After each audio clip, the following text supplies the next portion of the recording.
All right. For this one, I'm going to need you to put on your seatbelts because it might be a little controversial. Let's get into it.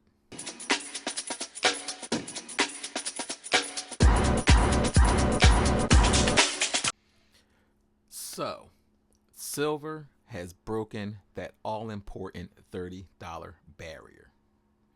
That is important because once silver breaks 30, it should be able to hold 30.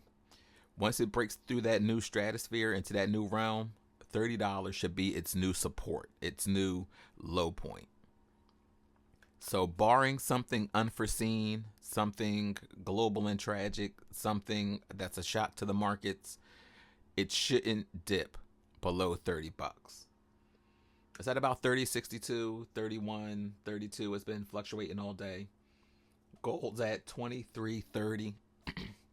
So it lost a little bit of ground from 2400 where it was at between this week and last week. But it's still holding strong. So silver and gold still look like the best bets to me. Real estate is ridiculous, going up every day. It's a buyer's market. There's less houses on the market, and it's going to cost you 7% on the dollar just to get in the game. So you got to look at your money, look at your options, look at your resources, and decide what's the best move for you for your own financial future. But while you're being smart with your money, I also want you to be smart with your faith, with your belief, with who you put your faith into. And there's an election coming up this year. So we will all have a choice to make the best choice out of the worst possible choices. I don't want to get too political, but I kind of have to. Because politics is what shapes everything in our daily lives. Whether you choose or like or would prefer to carry a gun or own a gun, whether you want to drink alcohol, smoke marijuana, laws shape all these different facets of our lives daily. Whether you imbibe in these different things or not, you're a part of the community that other people, we're all a part of the same community, and these things shape, and your neighbor's choices affects your life as well. And we all get into silver to get out of the dollar. But then we buy coins that are backed by these governments that we do not trust. It's a bit of a conundrum, an oxymoron, if you will. Two opposite terms that are put together, but they still don't jive together. So why put faith in these things that aren't in our best interest? How many of you can say you feel like your elected representatives have your best interest at heart? Because every day they create laws, not even laws, they create bills based off their ideals or beliefs, and then they vote on them, and then we have to follow them. How many times have they put something, enacted something, or put something up to vote that you do not agree with? How many of us actually try to contact our congressperson to tell them we disapprove of what they're doing? Or do we just go on Facebook and vent about the stupid choices they make? However, quote unquote, we elected them. The majority of our populace has. Because everybody doesn't win in every election. And I mean the individual, not like the one of two candidates. You know, there are winners, there are losers.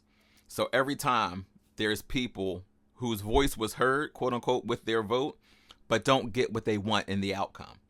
And then when you do get what you want in the outcome, you know, the person you voted for does get elected, they still might not be making the choices that you would make necessarily on a particular issue.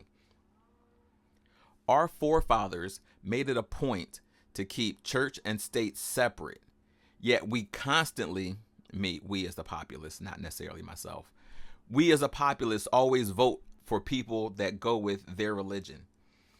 Does that make any sense at all? Is that the best case for any of us?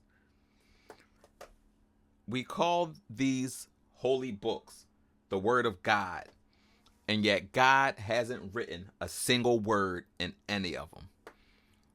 But that's what we believe in. That's what we choose to follow. That's what we go with. But at the same time, it's written by man. Men with agendas, men with flaws. But it's the word of God. How, Sway? I don't see that.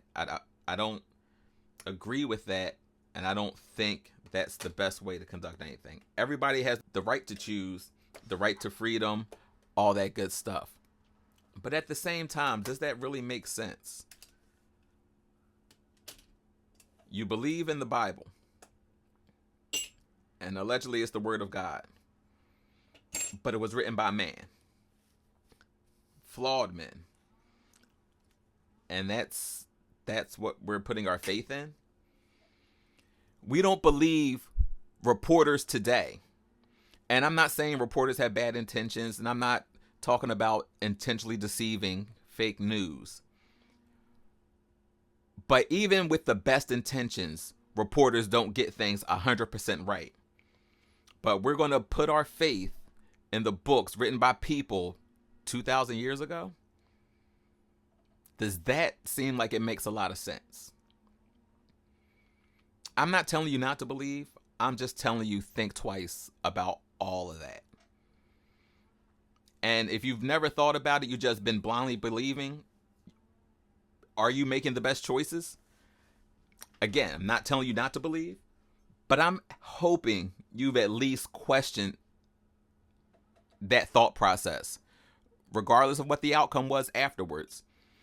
I just want you to think about it.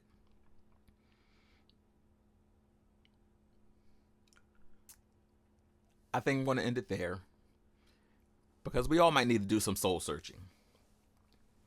We don't believe politicians. We don't believe news outlets. Sometimes you can't even believe social media.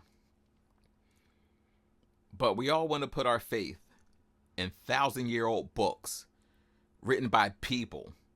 And we have no idea what their perspectives were or their... I guess it goes back to faith. If you just want to believe everything you read. But in 2024, can you? I don't know. I don't have any answers. I'm just here asking the questions. I guess everybody has to answer for themselves.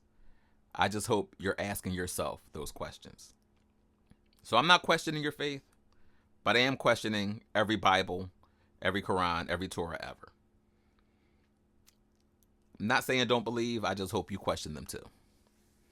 That's going to be it for today. I'll see you next time. And until then, fly, Eagles, fly.